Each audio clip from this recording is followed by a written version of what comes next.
Bom, gente, queria começar agradecendo. Hoje quem está aqui comigo é a Lívia, a famosa Lívia, que me ajudou a vir para o Canadá. Ela foi a minha consultora de imigração. Para quem não conhece, a Lívia trabalha na Evisa. Seja bem-vinda e obrigada por ter aceitado o convite.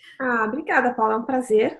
E é sempre muito bom estar com você e compartilhar essa história, né? Uma história tão bacana. Eu sei que é uma luta muito grande. Eu participei dela e a gente participa de tantas vidas aí que estão, pessoas que estão nessa batalha. E é muito bacana a gente ter a oportunidade de dividir um pouquinho da sua história, que é um exemplo para, enfim, tanto a sua quanto a do Guilherme, um exemplo para muita gente. Vamos responder as dúvidas do pessoal. E, gente, deixando bem claro para você assistir até o final esse vídeo, porque vai ter uma surpresinha de graça, tá? Que aqui é de graça. Para quem assistir até o final, para quem acompanhar a gente nas redes sociais. Então, fica até o final para você saber qual é a surpresa que a gente preparou. Mas a primeira, que sempre aparece, provavelmente para mim e para todo mundo que cria conteúdo, são das pessoas que caem de paraquedas e perguntam: como emigrar para o Canadá, né? Como que eu faço? Por onde começar? Quais são os melhores passos para conseguir o famoso PR no Canadá? A sua sugestão. Essa é uma pergunta bem ampla, né? E eu imagino que depois de muita pesquisa, e o que você está me dizendo é que essa pergunta vem às vezes de pessoas que não chegaram a entrar no site da imigração canadense, a coletar aquelas informações básicas, mas o primeiro step é fazer isso. Tem muita informação por aí, especialmente no site do governo canadense, e a grande verdade é que é bom você ter um entendimento, né, das possibilidades, mas o segundo passo, eu diria, é conversar com alguém que entende, alguém que vai poder coletar dados importantes sobre o perfil, se é uma família, por exemplo, se é um casal, se é uma pessoa solteira, as estratégias vão mudar bastante. Então, o primeiro passo é entender um pouquinho, para que, inclusive, a sua consulta de imigração ela seja produtiva, para que você venha e traga as questões certas, mas, de forma geral, um bom entendimento ali com base em informações oficiais do site canadense de imigração, tá? É muito bom tecnologia, as informações estão por aí, mas quando a gente fala de imigração, nós temos uma fonte bastante confiável, enfim. E, no segundo momento, marcar uma consulta de assessment do perfil. O que isso significa? A gente precisa entender o seu perfil especificamente dessa pessoa para poder direcioná-la aqui em relação às possibilidades de imigração. Uhum. E já deixando bem claro, gente, quem quiser marcar essa consulta com a Lívia, eu vou deixar o e-mail que você fala diretamente com ela aqui na caixinha de descrição. Não esquece de mencionar que veio por indicação da Paula. Vamos a mais uma pergunta. Qual seria o melhor programa indicado para pessoas com mais de 40 anos? O que eu posso dizer é que novamente, sempre a gente vai cair naquela questão do perfil. Qual é o seu perfil? Você tem mais de 40 anos? Esse é um dado importante, mas qual é o seu nível educacional? Enfim, qual é o seu background profissional? Como é a sua proficiência de língua? Mas, de forma geral, o que eu posso dizer, eu vejo cada vez mais as pessoas procurando muito o Atlântico. Eu não sei se você escuta muito sobre o Atlantic Pilot, enfim. E eu sempre coloco aqui um ponto importante para perfis mais maduros. O pilot, enfim, é um piloto, né? Ele vai acabar no final do ano que vem, pode ser que ele seja estendido, pode ser que não seja. Então, esse já é um ponto de atenção para perfis mais maduros, né? Que estão vindo pensando num planejamento mais a médio prazo, que muito possivelmente vai passar pelo caminho de estudos, mas mais do que isso, algumas províncias elas vão limitar, né, a idade. Então, quando a pessoa diz, Lívia, eu tenho mais de 40, mas quando? 60? Dá para emigrar. É possível, existem programas, eu tenho clientes que estão na casa de 50, 60 anos e eles conseguem migrar. Aqui em Ontário, por exemplo, com o suporte do empregador, depois de ter feito o college, então pelo ONP, mas, por exemplo, as províncias do Atlântico, a gente vai encontrar algumas restrições pelos PNPs, né, de cada um. Então, de forma geral, a gente precisa colher mais informação para entender, mas um perfil mais maduro tem uma potencialidade maior quando a gente tem a proficiência de inglês e francês associada. Enfim, do Brasil a gente consegue, né, avaliando os outros critérios relacionados à educação, ao background profissional. Se a pessoa fala inglês e francês, a gente pode ter um caminho aí baseado em capital humano, né, o free speaking, por exemplo. A gente tem Neil Brunswick que tem essa busca por essa imigração francófona também. Mas, de forma geral, eu posso dizer que um caminho via provincial pode ser uma boa solução. E é importante que eu diga, é possível migrar via provincial do Brasil, mas o seu perfil fica mais fortalecido e é mais assertivo, especialmente se é um perfil mais maduro, se você está aqui no Canadá, estudou, trabalhou, aí a gente pode falar de forma mais assertiva sobre a imigração. Aproveito que você falou sobre, eu não sei como é que fala, OMP. É curioso que às vezes eu falo OMP, às vezes eu falo OMP bem brasileiro, Tá. mas isso é o OMP, o Ontario Immigrant Nominee Program. Tá, eu vejo sempre, gente, nas redes sociais da Evisa, só casos de sucesso da Lívia com esse programa. Então, você quer explicar um pouquinho sobre ele? Claro, o que acontece é que, enfim, o programa Ontário é muito concorrida. Enfim, não é todo mundo que chega aqui, como a Paula, Japiar, pode ir para Ontário, pode ir para outro lugar. Tem ali uma certa restrição em relação ao Quebec nos primeiros anos, mas de qualquer forma, Ontário é uma província muito procurada e o programa provincial de Ontário, consequentemente, enfim, é um programa também muito concorrido. O que acontece, enfim, o PNP, então o programa provincial, ele basicamente basicamente o governo federal, ele convida normalmente um volume muito grande de pessoas pelo Express Entry, 3.500, 3.900, 4.000 aplicantes, né, por rodada quinzenal, então é um volume muito grande, mas ele também permitiu que as províncias convidassem aí pessoas que atendessem a uma certa demanda. Então, porque, por exemplo, vocês quando imigraram, não importa qual é a ocupação, desde que ela seja uma ocupação qualificada. Então, o governo federal está preocupado com o NOC 0AB. Só que, às vezes, isso não atende a uma demanda, por exemplo, aqui de Ontário, que está precisando de pessoas que cortam, são, assim, açougueiros industriais, por exemplo, ou que trabalham como construction helpers. Então, é por isso que o governo federal, através do PNP, deu essa alocação anual para as províncias convidarem candidatos. Entendi. E o que acontece aqui com o OIMP, que é super concorrido? A gente tem vários streams de aplicação. E aí, enfim, é por isso que você precisa contar com alguém que entende todos e te diga, né, qual é o melhor caminho para ti. Mas os mais procurados, os mais concorridos, são international student, para quem veio aqui estudou, fez um college de 1 ano ou um college de 2 anos, e para quem está com work permit, enfim, tem uma oferta de trabalho, um suporte de um empregador. Então, esses programas, Paulo, o que acontece? Desde abril do ano passado, eles ficam fechados a maior parte do ano. Quando abrem, é aquele Deus nos acuda. O sistema enfim, a gente tem que melhorar bastante nesse sentido, mas o sistema fica muito carregado. É algo assim, pré-histórico. E ele cai, as pessoas não conseguem se registrar, mas felizmente a gente tem tido sucesso em cadastrar os nossos clientes. Em março a gente teve uma abertura para esses 2 programas, ficou algumas horas aberto. Eu cadastrei todos os meus clientes e são esses que você está vendo, né? De março, porque demora mais ou menos 3 meses, como eram muitos clientes, é isso que você está vendo, esse volume grande de aprovação, né? Graças a Deus. E agora, em julho, ele abriu de novo por 1 hora, o Foreign Worker. 1 hora. Eu também, felizmente, cadastrei todos os meus clientes. A gente está mandando as aplicações agora. Então, coisa boa. O que acontece? Depois que a gente passa o primeiro sufoco, que é registrar, enfim, ter esse registro feito, são 14 dias só para mandar a aplicação. Por isso que se você está em Ontário, se você está em Ontário, se você estudou ou está em vias de se formar, se você tem uma oferta de trabalho, não deixe de entender se essa pode ser uma possibilidade. Porque, Paula, idade não é um quesito, nível de inglês não precisa de IELTS do CELP. E então, as pessoas dizem, não, mas Ontário é muito difícil.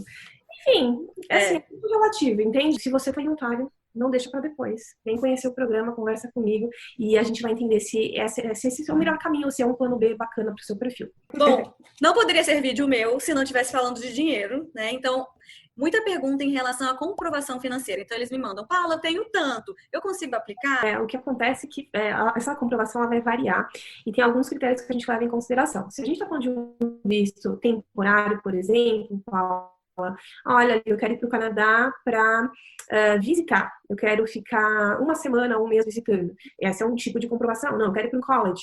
Para um college, visto de estudos, é importante que eu diga. É um cálculo, enfim, é um cálculo pesado, mas é importante que as pessoas se conscientizem em relação a ele, porque uma comprovação de fundos que não tem fôlego é um risco enorme de uma negativa. Então, às vezes é o caso de postergar, se organizar financeiramente. Enfim, eu sei, tem pessoas que têm vontade de estar aqui ano que vem, mas se o financeiro não comporta, vai ter que ser daqui a 2 anos. Então, a base de cálculo para um programa de estudos, a gente sempre vai usar a tuition.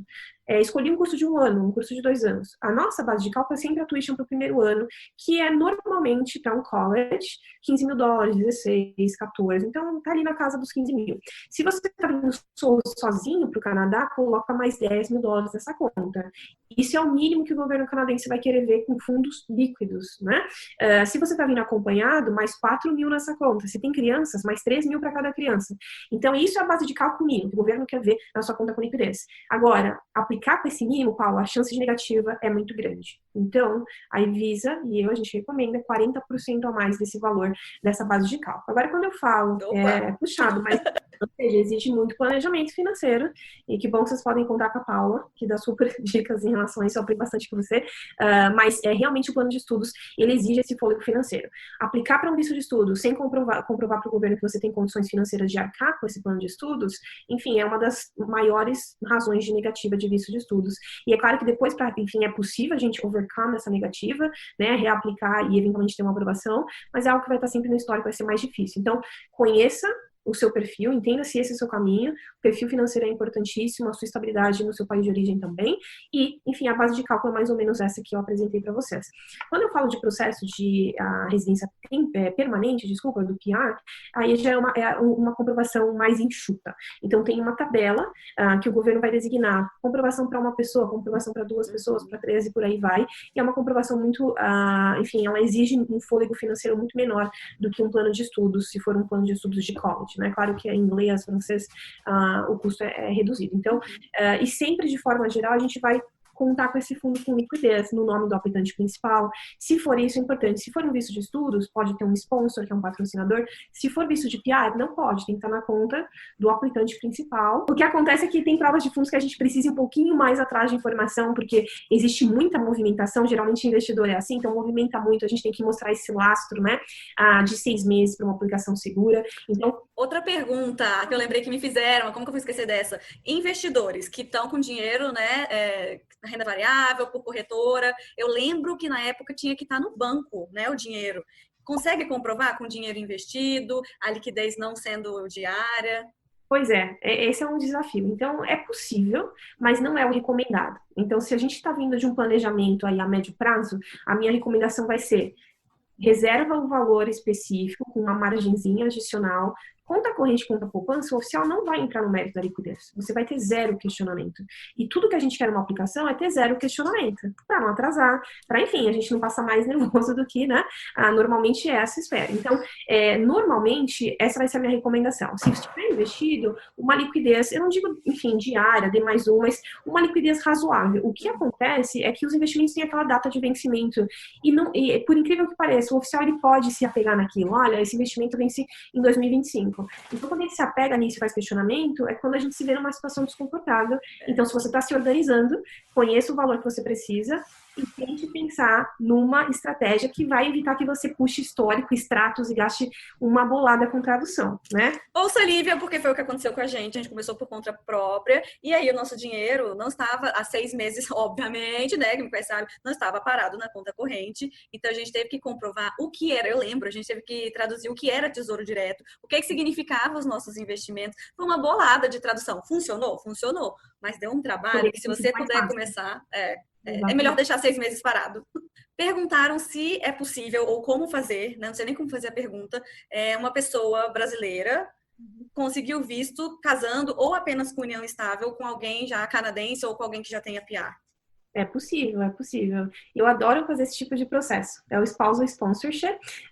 Enfim, assim, você é de qualquer país, tá? Não precisa ser brasileiro, mas nosso público, né? Mais brasileiro, brasileira, chegou no Canadá, conheceu o amor da sua vida, enfim, eventualmente casou, tá morando há 12 meses consecutivos de coabitação, tá namorar 12 meses, não é a mesma coisa que common law aqui no Canadá. Então, ou um ou outro. Casei, casamento tem força jurídica, casei hoje, apliquei amanhã, não tem problema. Enfim, mas o common law você tem que comprovar 12 meses de coabitação com essa pessoa que é um cidadão canadense ou essa pessoa tem a residência permanente no Canadá.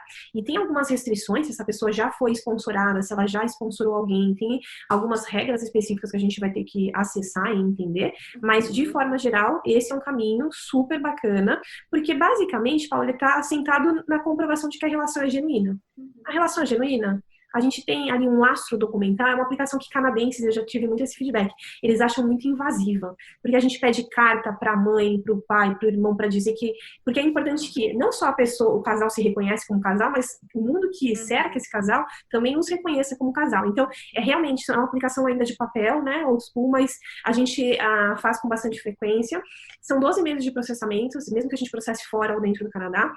No passado demorava bem mais aqui, enfim, era um pouquinho diferente, demorava mais no Canadá. Hoje são 12 meses. Os últimos que eu fiz saiu em 5 e 6 meses. Lívia, eu acho que para um primeiro vídeo que a gente tenha gravado, deu para responder bastante dúvida, as perguntas pelo menos que eu mais recebo no meu Instagram. Claro, gente, ela não vai conseguir responder em um vídeo comigo sobre o seu caso especificamente. Então, entre em contato, o e-mail vai estar aqui na descrição, mais uma vez. Fala que assistiu esse vídeo, fala que foi minha indicação. Você vai ser super bem cuidado. Eu recomendo, assim, 100% o trabalho da Lívia, de verdade. Estou aqui graças a ela. Então, se você ficou com alguma dúvida de algo que a gente falou no vídeo, coloca aqui nos comentários que a Lívia vai voltar mais vezes para tirar dúvidas sobre imigração. Mas, por enquanto, eu acho que essas foram as principais, realmente, que o pessoal faz. Queria agradecer mais uma vez ter participado do meu canalzinho. Fiquei muito Ah, feliz com a sua participação. é um grande prazer. Obrigada por me ter aqui. Eu estou sempre à disposição para responder dúvidas do pessoal que te segue. Ah, muito obrigada. E como prometido, a gente tem uma surpresa, né? Então, eu, a Lívia e a Evisa nos juntamos para dar um presente, né, para um de vocês, meus seguidores que me acompanham. Que a gente vai fazer o quê, gente? Lá no meu Instagram, eu vou fazer um post, tá? Para divulgar o quê? Um sorteio de uma consulta gratuita com a Lívia. Vocês vão ter a oportunidade de conversar com a Lívia e dela ajudar vocês nesse plano Canadá, que eu sei o tanto que é difícil, ela sabe o tanto que é difícil. Então, nada mais justo do que a gente disponibilizar aí para os seguidores da Mão de Vaca aqui uma consulta gratuita. Ah, com certeza. Muito bacana. A gente vai fazer esse sorteio e eu espero ver essa pessoa sorteada em breve uma consulta e, claro, outros seguidores seus também, Paula, para que a gente possa tirar esse plano do papel. Tem muita gente que está com plano no papel e fala comigo, nossa, há 5 anos eu estou pensando no Canadá. 5 anos é só perder pontos por idade, não pode. Tem que tirar do papel. Vira plano quando sai do papel. Antes disso é só sonho. Exatamente, exatamente, certíssima. Então, muito obrigada mais uma vez. E, gente, coloca aqui que vocês querem ver a Lívia mais uma vez para ela voltar, viu? É isso mesmo, vai ser um prazer. Foi muito bom te ver aqui virtualmente, né? Um beijo! Beijo.